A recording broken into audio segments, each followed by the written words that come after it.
अस्सलाम वालेकुम नाज़रीन, हमारे YouTube चैनल को सब्सक्राइब करें और बेल आइकन को जरूर क्लिक करें ताकि आप तक बीमारियों के हिसाब से और ब्यूटी के लिहाज से हमारी रेसिपीज बर वक्त पहुंचती रहें। अस्सलाम वालेकुम नाज़रीन, इस वक्त जो हम रेमेडी बना रहे हैं ये बीमारी बड़ी स्पीड के साथ फैल रही है तो इसका अब ताल्लुक लाइफ स्टाइल से। पहले कहते थे कि शुगर ख़ानदानी बीमारी है, अब ये ख़ानदानी नहीं रही। अब मुझे लग रहा है कि आस्ता आस्ता हमारे स्टोर पर शुगर शायद ना मिले लेकिन हर घर में शुगर वाला ज़रूर मिल जाता है। पाकिस्तान में नंबर टॉप 10 जो है कंट्रीज़ में हमारा नाम आता है शुगर के मामले में। तो सबसे पहले शुगर वालों को करना क्या चाहिए और लाइफस्टाइल में क्या तब्दीली आएगी कि ये शुगर ख़त्म कर सके या एटलीस्ट कंट्रोल कर सके। ये 5 चीज़ें ज़रूर याद रखिएगा, दवाई का नंबर तो बाद में आएगा। इन 5 चीज़ों पर गौर कीजिएगा, ऐसे 5 काम क्या हैं जो हम मिनिमम कर सकते हैं। नंबर 1, आपने मीठा छोड़ना है। आप चाहे टाइप 2 में आते हैं चाहे आप टाइप 1 में आते हैं, मीठा कौन सा, जितना भी आर्टिफिशियल है या कुदरत का मीठा है। यानी कि आप पेप्सी, 7 अप, मिठाइयाँ, जलेबियाँ सब बंद। अक्सर लोग आते हैं, शुगर उनकी सही रहती है, अचानक आकर कहते हैं डॉक्टर साहब 2-3 दिन शुगर मेरी बहुत बढ़ी हुई थी। मैंने कहा भाई कोई खाने पीने में कुछ कोई खास नहीं, बस एक दफ़ा दोस्तों में बैठा हुआ था, थोड़ी सी जलेबी ली, वो भी बिस्मिल्लाह करके ली थी। तो भाई ऐसी बिस्मिल्लाह करने की क्या ज़रूरत थी जब आपको पता है आपकी बॉडी खुद इतना शुगर दे रही है, ऊपर से आप और उसमें शुगर ऐड करना चाह रहे हो, तो भाई डॉक्टर ने क्या करना है। तो आप अपनी आर्टिफिशियल सारा मीठा बंद कर दें, वो किसी भी फॉर्म में है।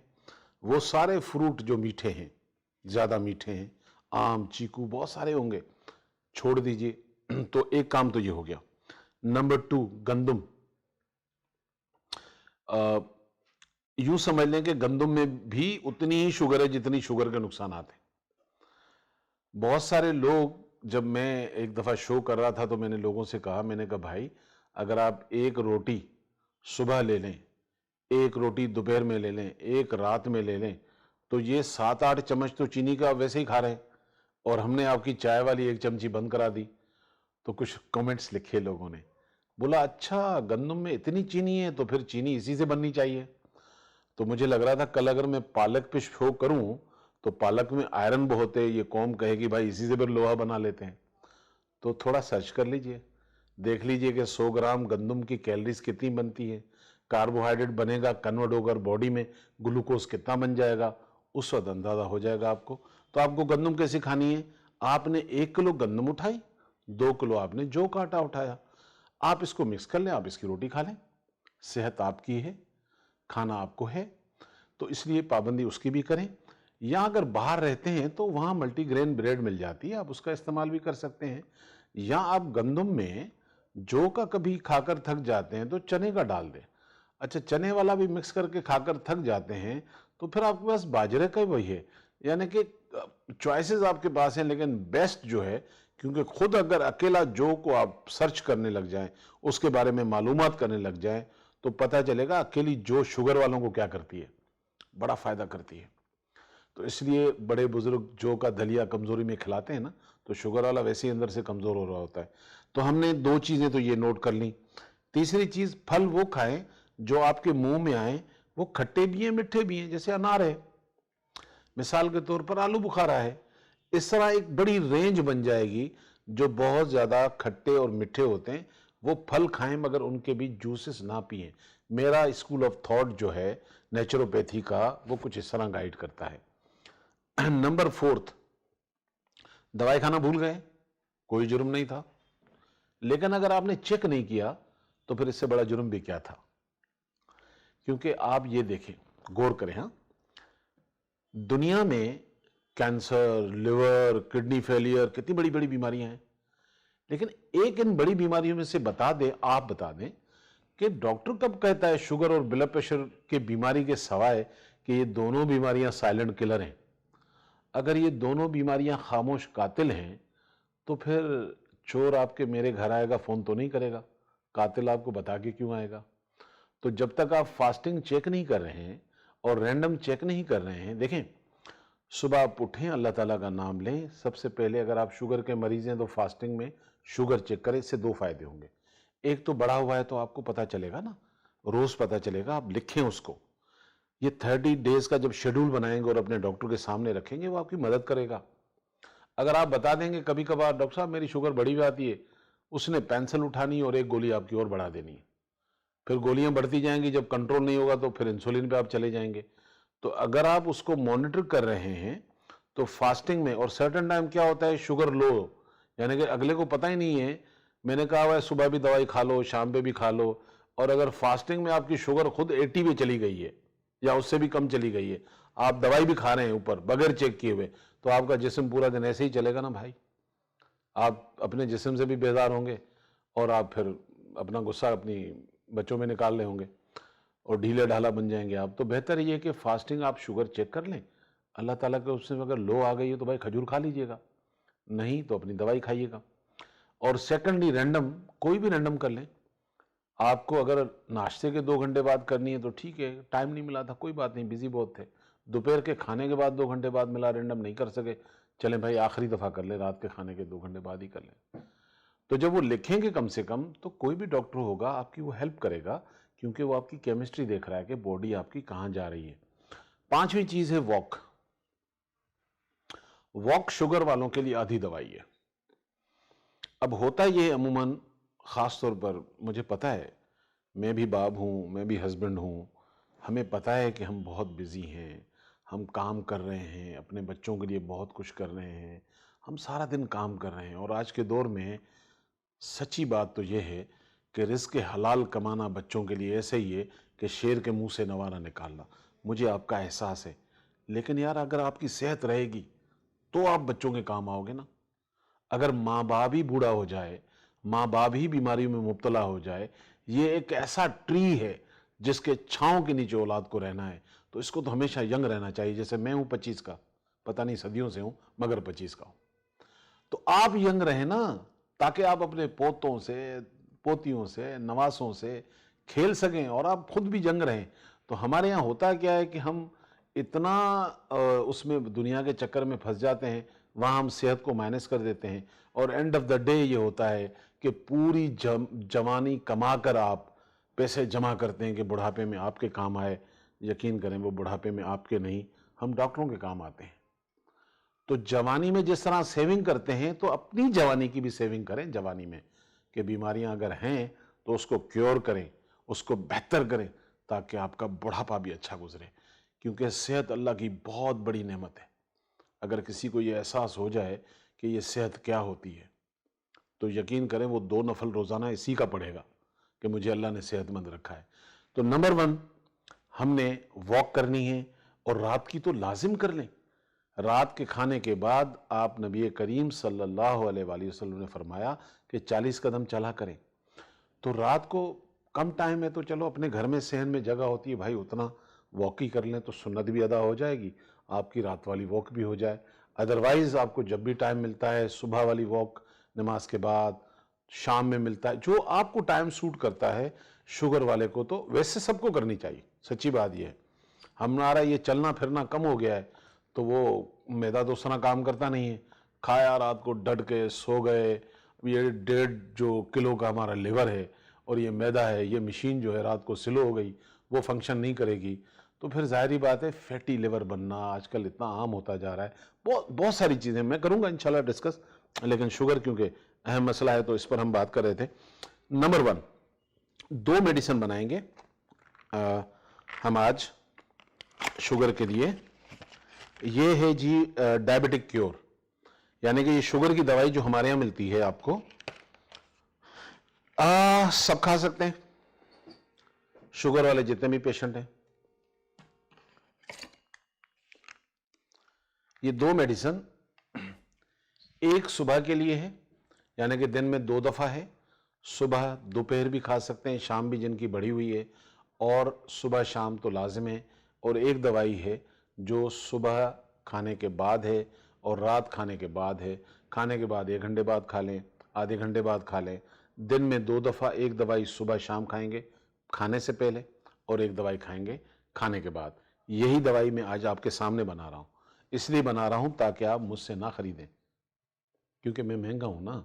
तो घर में बना लो ना भाई, थोड़ा कम पैसे खर्च होंगे। घर में बनाओ, अल्लाह की नेमतें हैं, क्या क्या डालना हूं आपके सामने बता रहा हूं। नंबर 1 हम लेंगे कलौंजी। कलौंजी आप ले लें, बस प्योर होना चाहिए। उसके बाद आप मेथी ले लें, ये पीली मेथी है। और उसके बाद आप ले लें दालचीनी, 3 चीजें हो गई। करी पत्ता, करी पत्ते होते हैं ना, हम घर में खाते भी हैं कड़ी का सालन, तो इसको सुखा लें या सूखे हुए ले लें। चौथी चीज बादाम। तो ये नंबर 1 5 चीजें जब आप पाउडर बनाएंगे इसका, तो इसकी शक्ल आ जाएगी इस तरह कुछ। ये वो दवाई है जो मैंने पहले आपको बताई है, ये सुबह शाम खाने से पहले वाली है। यानी कि आप 1 चमची सुबह नाश्ते से पहले ले लें, 1 रात को खाने से पहले ले लें। और जो अपनी मेडिसिन ले रहे हैं, इधर वो एलोपैथिक है, इधर वो होम्योपैथिक है, वो दवाई आप एकदम नहीं छोड़ेंगे। आप अपनी शुगर मॉनिटर करते रहें, और जैसे जैसे शुगर आपकी कंट्रोल में आती जा रही है, आप या तो डॉक्टर से मशवरा करके कम करें, या आप देखें कि आप रोज़ाना अब पहुंच गए हैं 100-110 के अंदर, 100-110 के अंदर, अब यहाँ से आपकी मेडिसिन अपनी रिड्यूस होना शुरू हो जाएगी। अपनी मर्जी से नहीं, शुगर को मॉनिटर करते रहें, फिर आप छोड़ें। पहले दिन दवाई खा रहे हैं और दवाई किसी और की भी खा रहे थे और एकदम आप छोड़ें, ऐसा कभी नहीं कर रहा। तो आपने एक दवाई ये बनानी है। अब आ जाइए, हम बना रहे हैं सेकंड, जो आपको खाने के बाद खानी है। उसमें आपने क्या करना है, तुख में सरस, तुख में सरस ले लें। इंद्रायण जो तल्ख, इंद्रायण जो तल्ख। अच्छा, थोड़ा सा बस ये बताना चाहूंगा, अगर किसी को लूज मोशन होते हैं तो इंद्रायण जो तल्ख को थोड़ा सा कम कर सकते हैं। वैसे सारी चीजें हम वजन थी, लेकिन इंद्रायण जो तल्ख अगर कोई समझता है उसे कॉन्स्टिपेशन होती है तो बहुत अच्छा है। लेकिन अगर किसी को ऑलरेडी लूज मोशन का है तो इंद्रायण जो तल्ख को थोड़ा कम कर लीजिएगा। उसके बाद है नीम। आपने सुना है ना, नीम, नीम का गोंद, क्या नेमत है अल्लाह ताला की। नीम का गोंद, कलर देखें इसका। नीम का जो ट्री है ना, नीम के पत्ते तो आपने सुने, तो ये भी उसी का हिस्सा है। नीम का पूरा जो ट्री है उसके बारे में कभी पढ़िए, बड़ा आपको मजा आएगा। जिन घरों में ये हुआ करती थी वहां बीमारियां नहीं थी, अब हमने ट्रीज ही काट दिए। तो नीम का गोंद आप ले लीजिएगा। और ये है जी काजू। अब बताएंगे डॉक्टर ये सारी चीजें बता रहे हैं तो बहुत महंगी है, मैं क्या करूं, इसलिए मेरी दवाई भी महंगी हो जाती है। तो काजू लें। तो ये चीजें 4 दोबारा मैं रिपीट कर देता हूं। हमने लिया है जी तुख में सरस, और हमने इंद्रायण तल्ख ली है, और हमने नीम का गोंद लिया है, और हमने काजू लिया है। ये हम चारों चीजें भी हम वजन लेंगे, और इसका पाउडर जब बनाएंगे तो ये इस शक्ल में आ जाएगा। ये आप लेंगे 1 चमची सुबह शाम खाने के बाद। हम शुगर अपनी मॉनिटर करते रहेंगे, चाहे आप इंसुलिन पे हैं, चाहे आप किसी गोलियों पे हैं। अगर आप इंसुलिन पे हैं तो मेरी दवाई के साथ साथ शुगर मॉनिटर करते रहेंगे, 2-2 यूनिट कम करते रहेंगे। अगर आपकी शुगर कंट्रोल होती जा रही है, 2-2 यूनिट कम करते रहेंगे। मे भी 15 दिन, मे भी 1 महीना, डिपेंड करता है कि आपके यूनिट कितने हैं। कोई 30 लगा रहा है, कोई 20 लगा रहा है, कोई 60 लगा रहा है बेचारा। तो आस्ता आस्ता आपके इंसुलिन से ही आप अल्लाह के हुक्म से निकल जाएंगे, अगर आपने उन 5 चीजों की पाबंदी की और साथ में ये मेडिसिन भी लेते रहे। तो आपने ये दोनों चीजें बनानी है। अच्छा, अब क्योंकि ये थोड़ा सा इंदर जो वगैरह तल्ख कड़वा होता है तो लोग कहते हैं कि जी कड़वा बहुत है, तो एक ऑप्शन दूसरा बता देता हूं। हमने ना ये कैप्सूल बना रखे हैं। अच्छा, कैप्सूल का हम क्या करते हैं, क्योंकि हमारी फैक्ट्री तो है नहीं, तो थोड़ा थोड़ा बना के रखते हैं, 15 दिन में दवाई खत्म, फिर फ्रेश बनाते हैं। तो आप भी ऐसा कर सकते हैं। कैप्सूल कोशिश करेंगे अगर आपको राइस के कैप्सूल मिल जाते हैं तो ये क्योंकि फौरन मेल्ट हो जाते हैं, आपकी बॉडी में जाकर कोई नुकसान नहीं करते। तो आपने ये लिया घर में और आप ऐसा करेंगे, ऐसा बस ये देखें, ये फुल हो जाएगा। अच्छी तरह हाथ से दबा लें, नीचे देखें, अगर वो बिल्कुल नरमी खत्म हो चुकी है तो ये दवाई नीचे तक जा चुकी है। आप अच्छी तरह इसको फिक्स कर लें, और फिक्स करने के बाद इसका कवर जो है वो वापस लगा दें, साफ सुथरा करें। ये देखें, मैंने आपके लिए आपकी खुराक बना दी। तो 2 कैप्सूल ले लें सुबह, क्योंकि टीस्पून में क्वांटिटी जो आती है वो 1 कैप्सूल में आ नहीं सकती। तो आपने फिर इसको 2 कैप्सूल सुबह, 2 दोपहर, 2 रात, क्योंकि टीस्पून की क्वांटिटी के लिए आपको वैसे 1 चमची सुबह शाम खानी थी। अगर कैप्सूल फॉर्म में जाएंगे तो एटलीस्ट आप 2 सुबह 2 शाम, अगर शुगर बढ़ी हुई है तो फिर दोपहर में भी आप इसको 2 खाएंगे। दोनों दवाइयों के कैप्सूल बना के भी खा सकते हैं। वैसे जायका इतना बुरा नहीं है, दवाई कड़वी होती है, बात कड़वी होती है, लेकिन अच्छी होती है, तो आप वैसे ही ले लें अल्लाह का नाम लेकर। तो आपको इससे ये फ़ायदा होगा। अपनी शुगर मॉनिटर करते रहें, आप जहाँ भी इलाज करा रहे हैं, अल्लाह आपको शिफा दे। किसी के घर में भी कोई बीमार अच्छा नहीं लगता। आप यकीन करें, मैं हमेशा अल्लाह से दुआ करता हूँ कि अल्लाह ताला कोई मरीज़ मेरे पास नहीं आए सवाए उसके जिसकी शिफा तूने मेरे हाथ से लिखी है, क्योंकि बीमार किसी के घर में अच्छा नहीं लगता। अल्लाह ताला हम सबको शिफा दे, हम सारे डॉक्टर फ्री हो जाएं, इकट्ठे मिलकर हम डॉक्टर कोई और काम कर लें, आप बीमारी से ख़त्म हो जाएं। और ये सिलसिला अगर इस तरह का अल्लाह ताला करे शुरू हो जाए तो क्या बात हो जाएगी। लेकिन ये तभी हो सकता है जब आप अपनी लाइफ पर गौर करेंगे। अमूमन मैं पता है क्या लोगों से कहता हूँ, मैंने कहा देखें, जो मेरा बनाने वाला है ना, हमने उससे टक्कर ली हुई है। बुरा नहीं मानिएगा, अल्लाह कुरान में कह रहा है रात को सो जाओ। हम पता ही नहीं हमें रात कौन सी होती है, कितने बजे होती है। याद रखिएगा कि रात होती है 12 बजे से पहले। आप 8 बजे सो गए, 9 बजे सो गए, 10 बजे सो गए, इंतहाई शब सूरह मुज़म्मिल में कहा गया, इंतहाई शब पूरी दुनिया का स्टैंडर्ड है 12 बजे। तो भाई 12 से पहले सोए हो तो तुम रात की नींद ले रहे हो। अगर 12 बजे के बाद है तो फिर आप ये पढ़े लिखे लोगों से पूछे ना, रात को 12:10 हो रहे हैं, क्या वही दिन रहता है? तो कहते नहीं, वो तो चेंज हो गया। तो फिर तुम नेक्स्ट डे की नींद ले रहे हो ना, तो इसलिए फिर वो टक्कर तो हो गई। फिर अल्लाह ताला ने कहा सूरह अंबिया 21 की आयत नंबर 30 में कि हमने हर चीज़ को ज़िंदगी दी मगर पानी से। हम इतने बिजी हैं कि पानी अपने एज और अपने बॉडी के लिहाज से पानी इनटेक नहीं करते हैं। तो जब बनाए गए हो मट्टी से, ज़मीन को पानी मिलेगा पूरा नहीं, तो फिर कई फसलें ख़राब होंगी। थर्ड, एक दफ़ा नहीं, कई दफ़ा कई जगहों पर अल्लाह ताला रिपीट करें। देखें, अगर आप अपनी माँ से कहें ना, माँ कितना आपसे प्यार करती है, आप माँ से किचन में जाकर कहें मम्मा अंडा चाहिए, सुन लेगी। फौरन दोबारा कहें मम्मा अंडा चाहिए, शायद सुन ले। थर्ड दफ़ा बोलिएगा अम्मा चप्पल उतारेंगी, 5 मिनट बैठ जाओ, टाइम लगता है।